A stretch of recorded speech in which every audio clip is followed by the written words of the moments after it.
Hello everyone. GenAI is the buzzword these days. In this video, I will be talking about AI, ML, and GenAI, relationship between them. Then further, I will try to explore how can AWS help generative AI or GenAI. Over the last several years, machine learning has rapidly expanded the capabilities of AI in the world of IT. Today, that expansion has entered the domain of GenAI or generative AI. Gen AI is making it easier to innovate faster and reduce the number of hours needed for development. This provides you with more time to grow your business. If you look at the diagram, you can clearly see how we started with AI and how we have grown with time. Artificial intelligence is the concept of creating smart, intelligent machines. Machine learning is a subset of artificial intelligence that helps you build AI driven applications. Deep learning is a subset of machine learning that uses vast volumes of data and complex algorithms to train a model. And generative AI creates new content. Thus, Gen AI or generative AI is a type of AI that can create new contents including videos, stories, music, images, conversations, etc.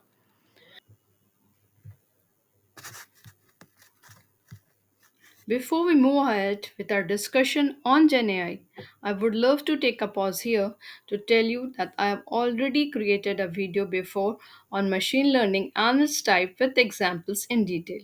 You can go ahead and explore it anytime.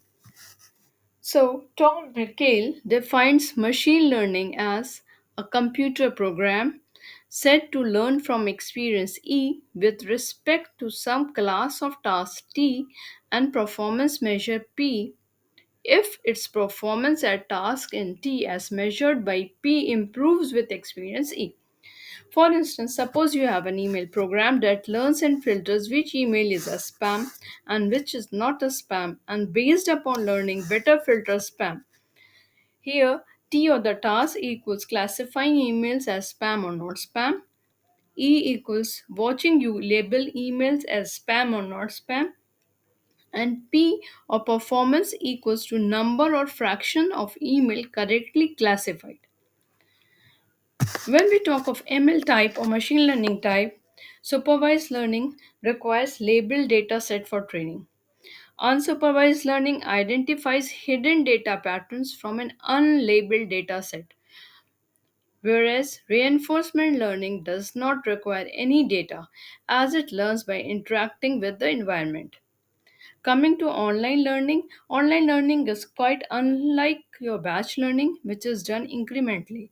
Online learning is commonly used in situations where data is too large to be processed all at once, or where data is constantly changing, such as in stock market data or your social media data. Whereas batch learning, also known as offline learning, involves training a model on fixed data set or a batch of data all at once. Coming back to your Gen AI, the very first question that comes to our mind is how does Gen AI or generative AI actually differs from your traditional AI? So the core of Gen AI is a foundational model which we call as FMs, which are a class of ML models pre-trained on vast amount of data to perform wide range of tasks. These tasks include text generation, data summarization, information extraction, question and answer responses, and chatbot interactions. In contrast, ML models are trained to perform specific tasks from a dataset.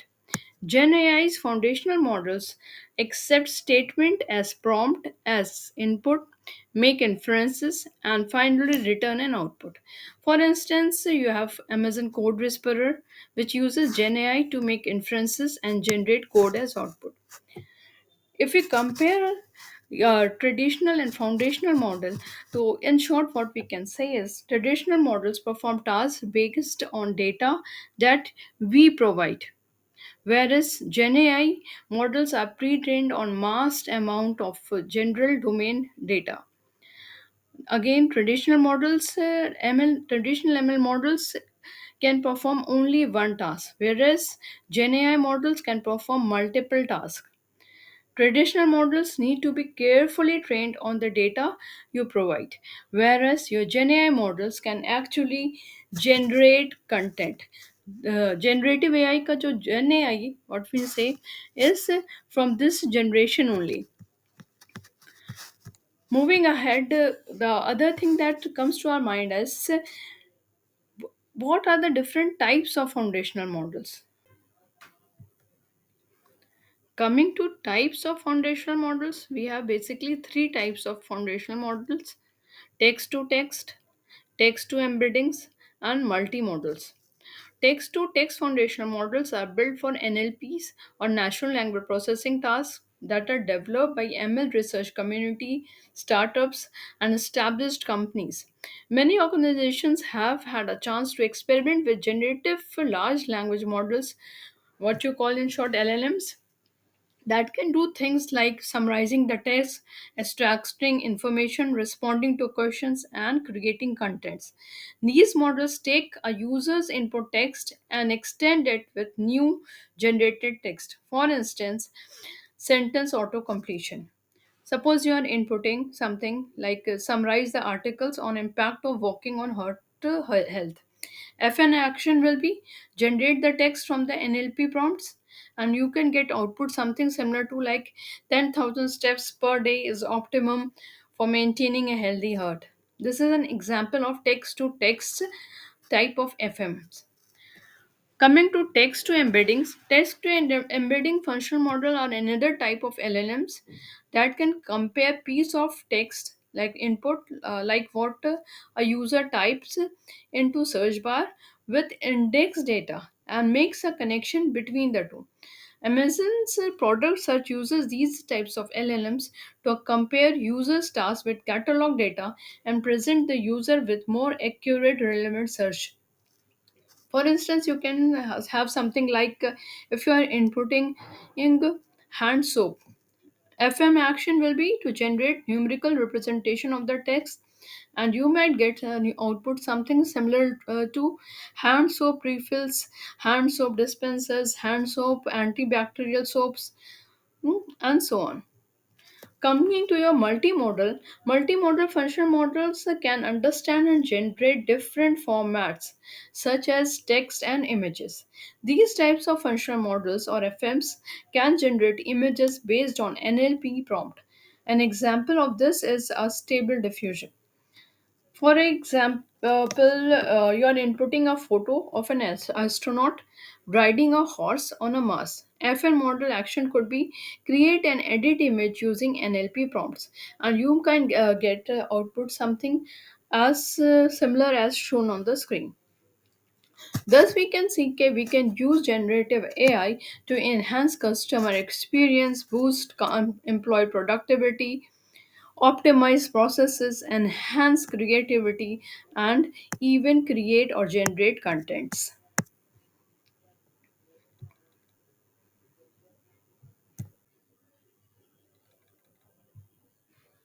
Now, coming to the major question, what is the benefit of using AWS for GenAI? Or, in other words, how can AWS help GenAI? With GenAI or generative AI on AWS, you get enterprise grade security and privacy, access to industry leading FMs or functional models, generative AI powered applications, and data first approach. You can choose from range of GenAI technologies that support all types of organizations in every stage of GenAI adoption and maturity. For instance, with Amazon Code Whisperer, now called Amazon Q Developer, an AI coding companion, you can get great results in developer productivity. During the preview, Amazon ran a productivity challenge. Participants who used Code Whisperer were 27% more likely to complete tasks successfully. On average, they completed tasks 57% faster than those who didn't use Code Whisperer. Thus, code generation is one of the most promising application for GenAI. Similarly, we have Amazon Bedrock. Bedrock is another fully managed service that offers a choice of high performing FMs and broad set of capabilities. You can easily experiment with various top FMs, privately customize them with your data, and create managed agents that execute complex business tasks. Then you have Amazon SageMaker Jumpstart. You can use it to discover, explore, and deploy open source FMs or even create your own. SageMaker Jumpstart provides managed infrastructure and tools to accelerate scalable, reliable, and secure model building, training, and deployment. You have Amazon Health Scribe. Amazon Health Scribe is your HIPAA eligible service empowering healthcare software vendors to build clinical application that automatically generates clinical notes by analyzing patients' clinical conversations. Amazon's Health Scribe combines speech recognition and generative AI to reduce the burden of clinical documentation by transcribing patient clinical conversation and generating easy to review clinical notes. How good is that?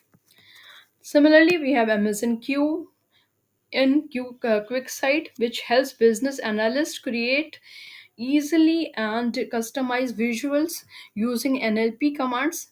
The new generative BI authorizing capabilities extend the natural language querying or QuickSight queue beyond answering well structured questions such as what are top 10 products sold in California to help analysts quickly create customizable visuals from questions fragments such as the top 10 product. Classify the intent of query by asking fellow questions and refine visuals and complete complex calculations. Next, we are going to see what does end-to-end machine learning project actually look like and how we can choose from broad set of AWS ML services at each stages. Traditional ML development is a complex, expensive, and iterative process. First, you need to prepare example data to train a model. Then, developers need to select which algorithm or framework they will use to build the model. Then, they need to train the model on how to make predictions and tune it so that it delivers the best possible prediction. Finally, they need to integrate the model with their application and deploy this application on infrastructure that will scale.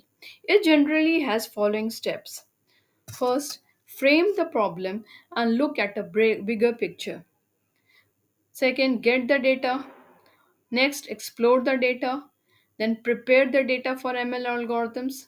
Explore different models and shortlist the best one. Fine tune the model. Present the solution. And finally, launch, monitor, and maintain the system. So, now we will see how to choose from the broad set of AWS ML services which are available to assist us in different stages. Starting with Get. AWS services offer compelling solutions to quickly and accurately classify, extract, and analyze the data. Amazon Textract, Amazon Comprehend, Amazon Augmented AI, on Amazon Kendra. With Amazon Bedrock, you can use to easily embed AI powered functionality from Amazon Textract and Amazon Comprehend into business workflow and application. The data science team can be engaged for fun FM selection, evaluation, tuning based on GenAI use cases and link generative AI and FN modules with AWS IDP through chaining from example to create an end-to-end document processing pipeline.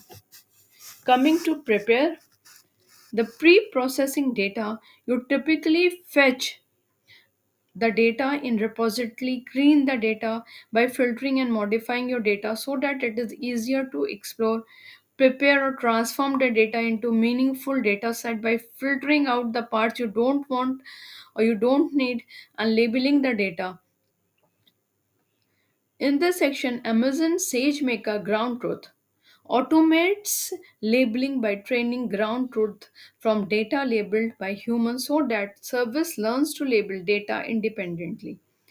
Amazon SageMaker Processing extends a fully managed experience to data processing workload. connect to existing storage or file system data sources, spin up resources required to run your job, save the output to persistent storage and examining the logs and metrics. We have Amazon EMR, which processes vast amount of data quickly and cost effectively at scale. We have Amazon S3, which offers global availability of long-term durable storage of data in readily accessible get put access format.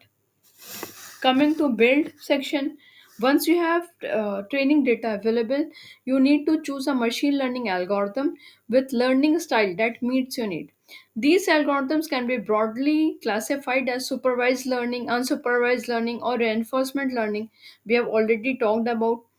To assist you in your development of your model, different machine learning frameworks such as TensorFlow, PyTorch are available with libraries and tools to make development easier.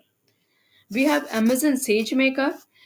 From sharing and collaborating in Jupyter Notebook to algorithm creation and leading frameworks are automatically configured and optimized for high performance.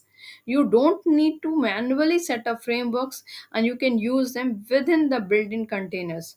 You have Amazon's AWS deep learning containers, which can be used to quickly deploy deep learning environment with optimized pre-packaged container images. Coming to next section, which is training of your algorithm. After building your model, you need compute, networking, and storage resources for training your model. Faster models training can enable data scientists and machine learning engineers to iterate faster, train more models, and increase accuracy too. After you have trained your models, you evaluate it to determine whether the accuracy of the inference is acceptable. EC2 TRN instance powered by AWS Titanium, powered by AWS Titanium chips for time and cost sensitive large scale training help us in doing so. We also have EC2 DL1 instances powered by Habana Gaudi.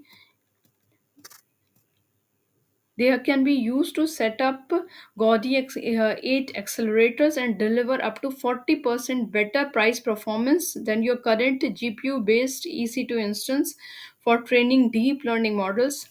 Then you have Amazon EC2 P4 instances, which are meant for your time sensitive large scale training. P4D instances are deployed in hyperscale clusters called EC2 Ultra clusters that provide supercomputer class performance for your everyday ML developer, researchers, and data scientists. You have Amazon EC2 G5 instances. These are your cost sensitive small scale training G5 instances which deliver up to 3.3x instance higher level of performance for machine learning training as compared to your G4DN instances. Coming to your deploy section, once you have completed training and optimized your model to your desired level of accuracy and precision, you put it to production by making predictions. Inferences is what actually accounts for vast majority of machine learning cost. According to customers, machine learning inference can represent up to 90% of your overall operational cost for running machine learning workloads. So with Amazon Elastic Inference, we can have right sizing inference, acceleration for optimal price and performance with AWS Outpost, which is a fully managed service that extend your AWS infrastructure, AWS Service API, and tools to your virtually any data center, location space, or any on-premise facility.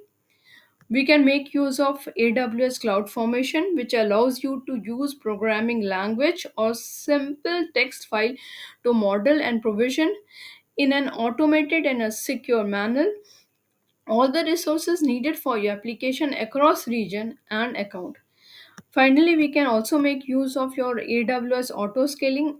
AWS auto scaling monitors your application and automatically adjusts capacity to maintain steady prediction and performance at lowest cost possible. We have Amazon SageMaker Model Monitor, which continuously monitor the quality of machine learning models in production and receive alerts when there are deviation in model quality with building additional tooling. We have Amazon SageMaker multi-model endpoints, which deploy multiple models with a single click on a single endpoint and serve of using single serving container to provide us a scalable and a cost effective way to deploy large number of models. Thus we can see that organization that want to develop their ML model can use various Amazon tools. So basically in this video I covered the concept of AI, ML, your GenAI, the difference between your GenAI models and your ML models, the basic ML models. We talked about foundational models. We went ahead to see what an end-to-end ML project basically look like and how we can choose from broad set of AWS ML services at each stages. If you found it informative, please go ahead to share it further. Thank you for watching. Bye bye.